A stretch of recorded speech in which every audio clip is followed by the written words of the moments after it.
Je vous l'avais promis, on va faire une thématique sur le harcèlement scolaire qui va nous occuper pendant plusieurs vidéos. C'est une thématique qui me tient à cœur car nombre de fois où j'ai eu connaissance de cas de harcèlement que je n'avais pas remarqué. Alors les conséquences peuvent être vraiment terribles, on va le voir dans cette vidéo. Le harcelé vit vraiment très mal, a la boule au ventre quand il va à l'école. Ça peut même aller jusqu'au suicide. Et c'est pas non plus évident pour l'animateur de le repérer, plusieurs raisons à cela. Le harceleur ne va jamais harceler devant les adultes. Les victimes de harcèlement parlent rarement. Et c'est dur à dire, mais plus on vieillit, plus le monde de l'enfance est loin de nous. Dans le sens où ce qui nous permet de savoir dans quel état d'esprit est un enfant est notre capacité empathique à se mettre à sa place, à se demander dans quel état d'esprit j'étais quand j'agissais comme cela étant enfant. Or malheureusement cette capacité on la perd en vieillissant, car la mémoire s'évanouit petit à petit. C'est pour ça, avec la série de vidéos qui va suivre, je vais faire en sorte que rien ne t'échappe. Qu'est-ce que le harcèlement scolaire? Comment le repérer? Comment agir? Tu sauras tout sur tout. Et puis rien ne t'échappera. Avant cela, n'oublie pas de t'abonner à la chaîne si c'est pas déjà fait, de liker et de commenter cette vidéo pour la faire gagner en visibilité. Si tu veux me soutenir financièrement, deux manières. La première, tu peux me faire un don sur Tipeee ou Utip. Les liens sont dans la description. Autre manière, allez sur le site internet educ-pop.com. Tu y trouveras deux bibliographies conséquentes sur l'éducation populaire et sur le harcèlement scolaire. Et si une des œuvres t'intéresse, il te suffit de cliquer sur le lien et tu seras redirigé vers Amazon. Toi, ça te coûte rien, mais moi, ça me rapporte une petite commission. Allez, trêve de bavardage, le harcèlement scolaire, c'est quoi? Pour cette vidéo, je me suis appuyé sur un article de l'association Marion La Main Tendue qui lutte justement contre le harcèlement scolaire. Le site de l'association sera en description. Donc on peut dégager plusieurs caractéristiques du harcèlement scolaire. Premièrement, il s'agit d'une violence d'une personne ou d'un groupe de personnes envers une autre, du ou des harceleurs envers le harcelé.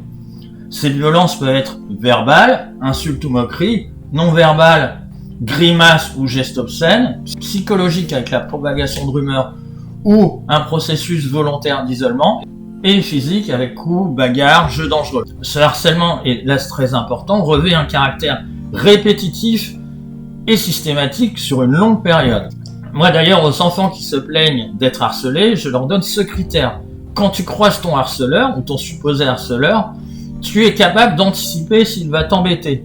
Ce critère est fiable, car seule la systématicité des actes violents peut permettre aux harcelés de les anticiper. Alors, le harcèlement scolaire se fonde sur le rejet de la différence. Le poids, la taille, la couleur de peau, la couleur de cheveux, et oui, les roux sont aussi souvent harcelés, le handicap, l'identité de genre, et oui, parce qu'il y a certains garçons qui sont déjà très efféminés étant enfants, et à l'inverse, certaines filles sont très masculines. Ce rejet peut aussi concerner les enfants souffrant de troubles de la communication cognitive et d'hypersensibilité. Les hypersensibles sont ceux qui n'arrivent pas à gérer leurs émotions et qui vont pleurer au moindre choc. On voit d'ailleurs, de ce point de vue, le caractère horrible du harcèlement scolaire. C'est-à-dire qu'il y a comme une double peine envers l'enfant qui est harcelé.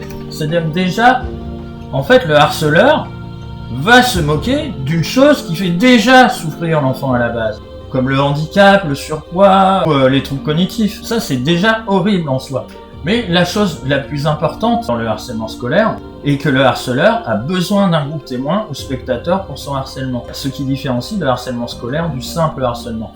Je vous donne un exemple. Le mec qui suit partout son ex parce qu'il n'arrive pas à accepter. Il y a bien un harcèlement, mais le harcèlement n'a pas besoin du groupe pour exister, contrairement au harcèlement scolaire. Dans le harcèlement scolaire, il y a une relation tripartite entre le harceleur, le harcelé et le groupe. Le groupe est complice par ses rires, mais aussi par son silence. Ce qu'il faut comprendre, c'est que le harcèlement scolaire est une entreprise d'humiliation. Or, on ne peut être humilié qu'à travers les yeux de quelqu'un d'autre. Le harceleur va d'ailleurs prendre un malin plaisir à humilier sa victime quand il sait qu'il y a des personnes qu'il aime bien parmi les spectateurs. Par exemple, la fille dont il est perdu amoureux. Voilà ce qui se joue. Le harceleur donne un coup à sa victime devant le groupe. Le groupe, par sa réaction, rire et paradoxalement silence, va donner son consentement. Et cette réaction du groupe est ce qui va établir le rapport de force entre le harceleur et sa victime. Un rapport de domination du harceleur envers le harcelé. Le harcelé va ressentir alors un sentiment d'infériorité et une honte. Le sentiment de honte va alors avoir des conséquences terribles pour le harcelé. Il vient à l'école avec la boule au ventre. Cette angoisse fait qu'il a l'esprit tout le temps préoccupé, d'où des difficultés de concentration et donc le décrochage scolaire.